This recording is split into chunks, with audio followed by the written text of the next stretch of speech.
So I tried recording this video yesterday, and after looking at the footage, none of my mic audio came through. So it's like an hour and 20 minutes of footage of me making this, and it's all kind of, I don't want to say useless, because I guess I could go through and edit it, but then I would have to do extra work with like putting text in, explaining things, and I'll just kind of do my best in this video to kind of explain some of the things I did. Plus, I've done some similar things in the past, so you can watch a previous video to get that kind of that process on that. So I guess what we can do first is listen to the original beat that was sent in by Elusive Eagle. I'm going to skip somewhere in the middle here so we can just get like the general vibe of it, the feel. Okay, so it's like rocky, metally, whatever you want to call it. Okay, so let's lock that and mute it. And then these are the, like, I took the drums and the melodies out and I flipped all of the melodies. So we'll go over that here in a second. That's what most of this is. These are all the melodies that I spent an hour flipping. And then these are the drums that I stemmed out of the, like, of the thing. So this is what the, like, the drums sounded like. There were three, like, sections of drums. So this is like the main section of drums that I think I heard the majority of the time. There were slight variations, but this is the main part. And then there was a faster section of drums, which gets even faster here. And then there was like this clap sound at one point. It's like a clap snare kind of sound. So I think what I'm going to do is I'm going to keep these drum loops, even though I've already flipped them for what I want. And I may come back and, like, when I go to arrange it, I may come back and like throw this one in, the fast one in, for like a fill or something. But for now, let's lock that away as well. And the rest of this is what I, like I said, what I worked on in the previous video. Let's mute the drums that I flipped. And the general feel of, you know, the melody is kind of this. So I've got like some different sections. I've got this purple part, which kind of sounds like this. Very EQ'd. There's like no low end in it at all. And I tried to make up for that with this one. So it's got some low end. So together they sound like this.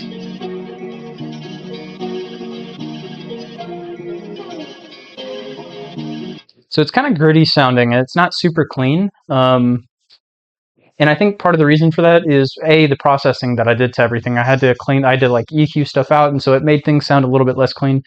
But also the stem splitter in FL Studio isn't perfect, and so some of the stems that it gives you aren't going to sound exactly the way that they should. So that's part of the reason why, but it doesn't need to be perfect. So that's the general gist of what we've got so far. So I got all of these melody pieces by essentially just stem splitting out the original and flipping the melodies by double clicking, right click, and then I would go to Fruity Slicer, and then I just sliced up every single section that I cut out of the original. And so these are the melody pieces.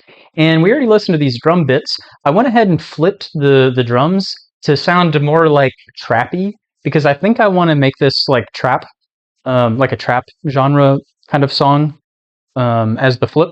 And so the way that I flip the drums is like this. So here's the clap. I didn't really change the clap, but the clap plus the flip drum sounds like this.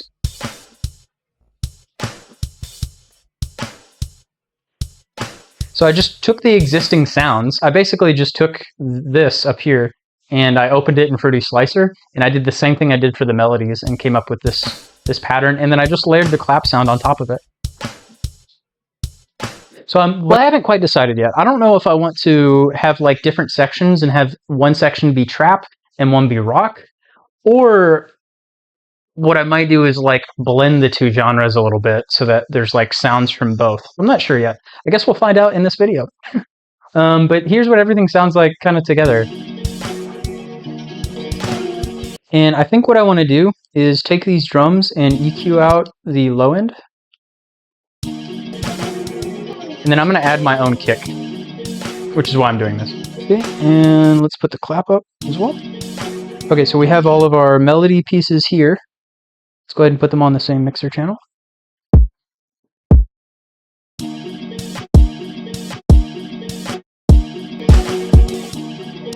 So that's the pattern of the kick I hear. I made the pattern. I should know what it is, but I don't remember. I think this is the wrong sounding kick. I think I want a rack, like a softer sounding kick.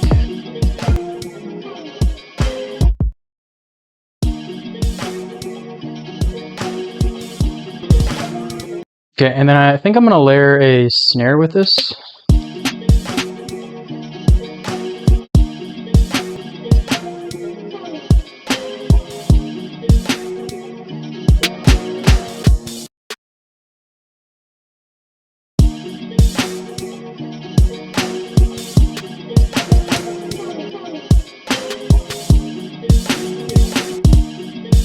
Or maybe we can have this go up and then back down. Sounds kind of cool. And then just pan them left to right.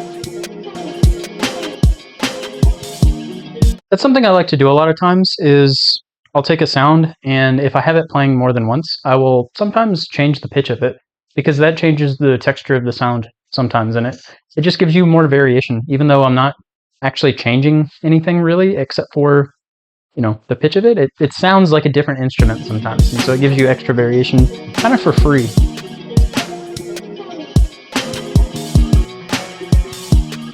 And maybe the second half we can include some rolls. I've been doing that recently, is like just adding things to like the second half just to spice things up a bit. So let's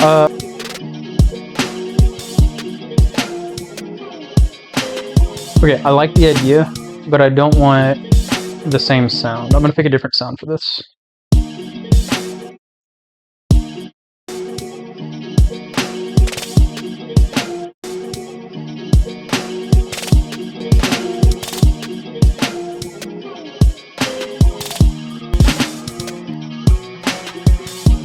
I'm liking the sound of this so far. I've already got some small hats playing in there with my like drum sounds, my rock drum sounds. So I may not have to go too crazy with my hi-hats. And see where the hi-hat is like mostly sitting in for this drum sound. Okay, so it looks like right here. So about 5100 hertz, maybe 50. So between 5,000 and 6,000 hertz basically is kind of where that hat seems to be sitting. So I'm going to pick a hat that isn't in that 5,000 to 6,000 range, or isn't as prominent in that 5,000 to 6,000 range. Maybe let's try 4. And then let's do 8. Yeah, I like this bounce. Okay, so I know I said I wasn't going to go crazy with the hi-hats, and I'm really not, although I am using 2 different hat sounds. It's mostly just to get like a bounce, so they can bounce off of each other. And you can get a similar effect just by using the same hat, just changing like the pitch of it like I did before. So let me copy this one over, and then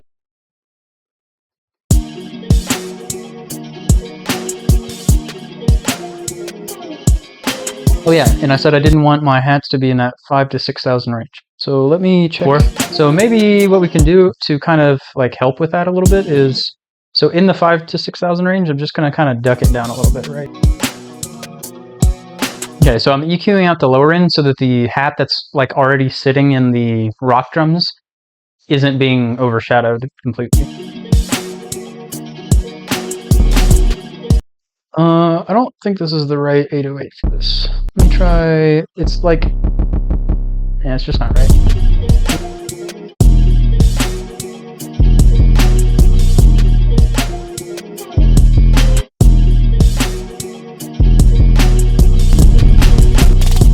I think I have the pattern that I want, but I don't think this is the right 808 or bass sound that I want for this.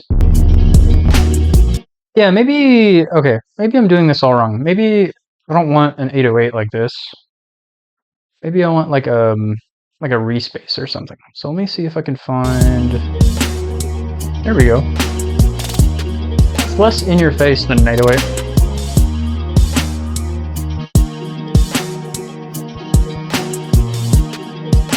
Sounds good up there too. What the heck?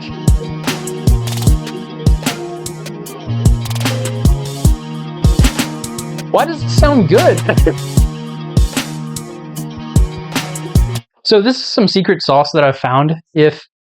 And you wouldn't think to look here. If you open up Sakura, it has this thing called greasy peanut butter bass. And that's what this is.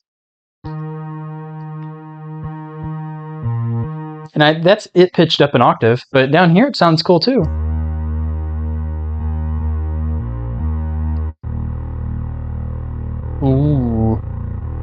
me try this.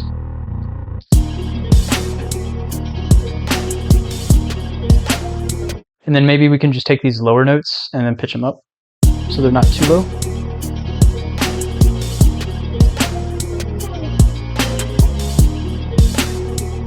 Yeah, there we go. I didn't realize my microphone was... I was sitting here talking without my microphone clipped to my shirt. So hopefully you heard what I just said. If not, I'll repeat it. I don't know if I want this 808 sound or this respace like playing constantly throughout, because it's pretty loud as is. And these little pockets, I kind of want little moments of like, you know, where there isn't a bass just booming in your ear the entire time. So maybe what I'll do is Control A, Alt L, and that brings up this menu. It's called the articulator, I guess. I don't actually know. But what it does is it takes all the notes and it makes them as long as they need to be until they reach the next note. So hit accept.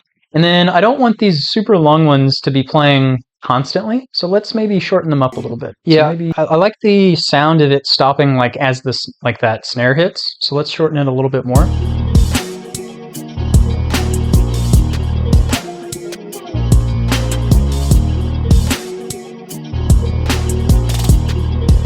Okay, and I'm going to take off a little bit more of this high end. Make it a little bit more subby, bassy, so it's taking up less of the space that everything else is. Because I don't want this... Normally I want my 808 or my bass to be like super prominent and like one of the biggest things that you hear. This is not one of those cases, because this is more of like a hybrid beat, like trap, rock, whatever. And because of that, I don't necessarily want all the same things to be true for like a normal trap beat. So I want this bass to be present, but not quite as in your face as it was.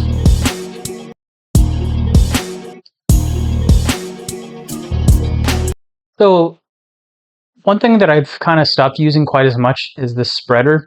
The exception is on my like crashes, because I don't care quite as much.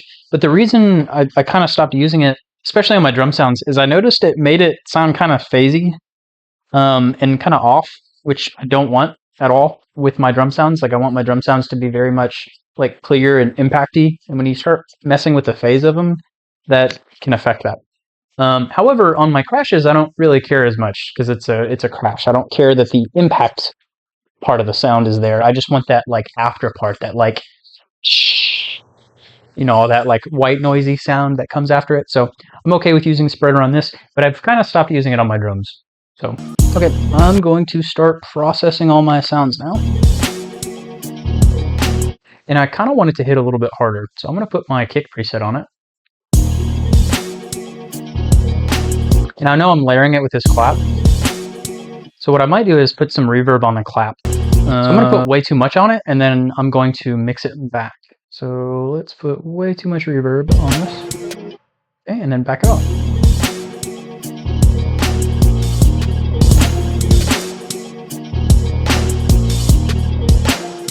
Okay, and I'm going to shave off a little bit of the high end here, because it's a little bit too bright for my liking. I think for the purposes of this video, the beat is more or less done. I will also go through and finish processing all the drums and all the sounds together, and then I'll also mix and master everything. But for the purposes of this video, this is more or less what it is. So just so we can get a reminder, this is what we started with. Something like this. And this was sent in by Elusive Eagle, by the way. I don't know. So it's like a rock song. And we turned it into this.